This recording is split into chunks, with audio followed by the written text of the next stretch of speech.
Hey there, everybody. Welcome to the video for Module 10. Module 10 deals with arithmetic operations and integers. Integers is the fancy name for positive and negative numbers, essentially. So we're going to look at the steps involved for adding, subtracting, multiplying, and dividing numbers that have positive or negative signs associated with them. With that, I'll go ahead and share my screen and we'll walk through several example problems to illustrate the steps that are involved with each of these operations. Alrighty, so here we go with our sample problems, arithmetic operations with integers. So with our first problem, what we're going to do is we're going to talk about addition. And there's two situations that you'll run into when you are dealing with addition. The first one is this example where you are adding two numbers that have the same sign. In this case, both numbers are negative. All right. So when that happens, there's kind of a special set of steps involved in terms of what you need to do. So since they have both have the same signs, again, both negative, what we're going to do is we're going to start by simply ignoring those signs, and we're going to add the numbers together. Okay. So we're just going to kind of wipe away the signs for a second and take 64 and 39 and add them up. That gets us a total of 103. Then once you have that sum, then we have to figure out if the answer is positive or negative. And what you do then is whatever the sign was originally to start with, that's the sign that you that you attach to your answer. So since both numbers were negative, our final answer is going to be negative. So negative 103. And that's the solution that we are looking for. Okay, so when the numbers have the same sign and you're adding, you ignore the signs, add the numbers together, and then attach that same sign to the answer. Now, with our next problem, this time we're going to do addition again, but this time the numbers have different signs. Okay. So in this situation, we have a negative number and a positive number that we want to add together. When your numbers have different signs, what you do again is you ignore the signs, but this time you subtract, okay, and take the number that is got the larger absolute value. So in this case, 64 is bigger than 39. So we just kind of subtract the bigger number minus the smaller number, and that gets us, in this case, 25. Then, like we did before, we have to figure out what the sign is going to be on our answer.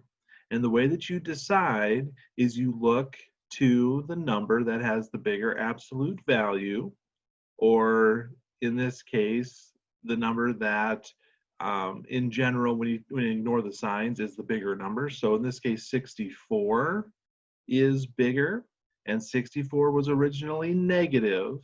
So that makes our answer negative. Okay.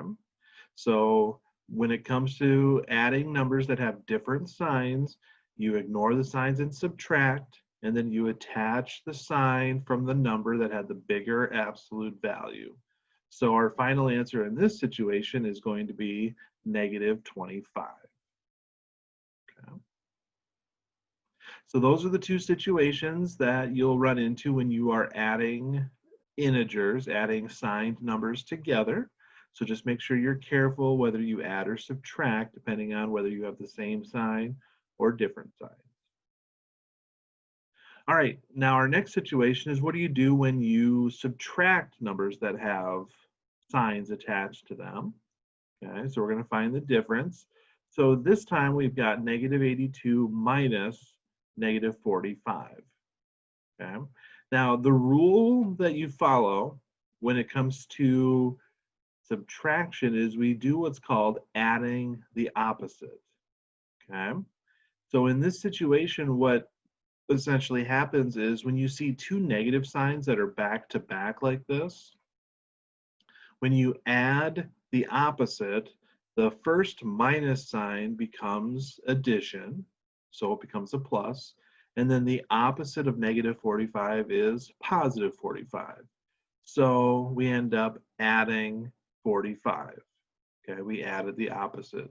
The fast way when you see two negatives back to back is two negatives always cancel out. So you can do it that way as well. Regardless of whether you add the opposite or think about the two negative signs canceling out, we end up with plus 45. Now we are dealing with an addition problem. Okay, so now we just go back to the rules we just talked about. So in this case, we have two numbers that have different signs, negative 82 and positive 45. So we subtract those values. So 82 minus 45 is 37.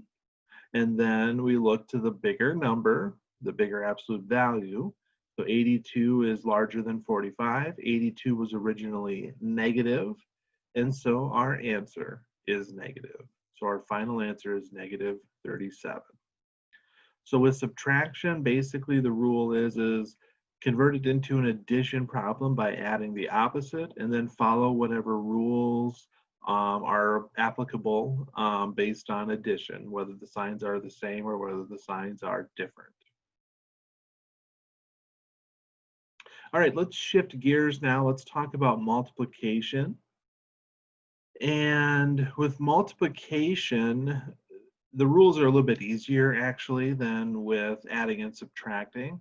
The first step is let's figure out what our answer is going to be when all is said and done. Is the answer going to be positive or negative?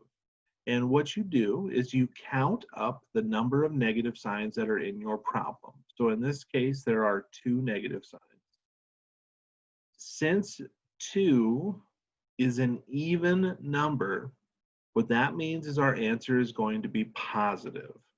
Okay, an even number of negative signs in a multiplication problem means that your answer is positive. An odd number of negative signs means that your answer is negative. Okay, so right away, just by looking at the problem, we know our final answer is going to be positive. All that's left to do is just multiply like you normally would. All right, so what we're going to do is we're going to take 8 times 9 times 2. 8 times 9 is 72. 72 times 2 is 144. And like we said, we know our answer is going to be positive, so we just leave it as positive 144. And that's our solution. Okay, so count up the negative signs. If it's an even number of negatives, the answer is positive. If it's an odd number of negatives, the answer is negative. And then just multiply like normal and then attach whatever appropriate sign is needed when all said and done. Final problem is division. And the nice part here is the rules for division are the same as those for multiplication. Okay, you count up the negative signs. In this case, there's one negative number. 1 is an odd number, so that means our answer is going to be negative. Okay. Since we know what our answer is going to be in terms of sign, we simply divide then like normal. So 80 divided by 4 is 20. And then we simply make that number negative. So when all is said and done, our answer is negative 20. So again, the rules for multiplying and dividing are the same set of rules as far as figuring out what the sign is going to be for your answer. The only difference is whether you multiply or divide. So there you go. That was a quick look at arithmetic when it comes to integers, when it comes to signed numbers. So you just want to make sure you're careful with those rules. Again, I think adding and subtracting tend to be a little bit trickier because you have to decide what process you use depending on the signs of the numbers that make up your problem, whereas multiplying and dividing are a little bit easier because it's just a matter of counting up negative signs and then using that count to determine if your answer is positive or negative. Hopefully the example problems illustrated the steps and were clear, and hopefully it helps help you remember some of the steps involved with positive and negative numbers. If you do have questions, again, never hesitate to reach out and let me know. I'm happy to help with any questions that you might have. Otherwise, thanks for watching this video and good luck as you work on the homework problems and get ready for the quiz. And we'll catch you in the next video.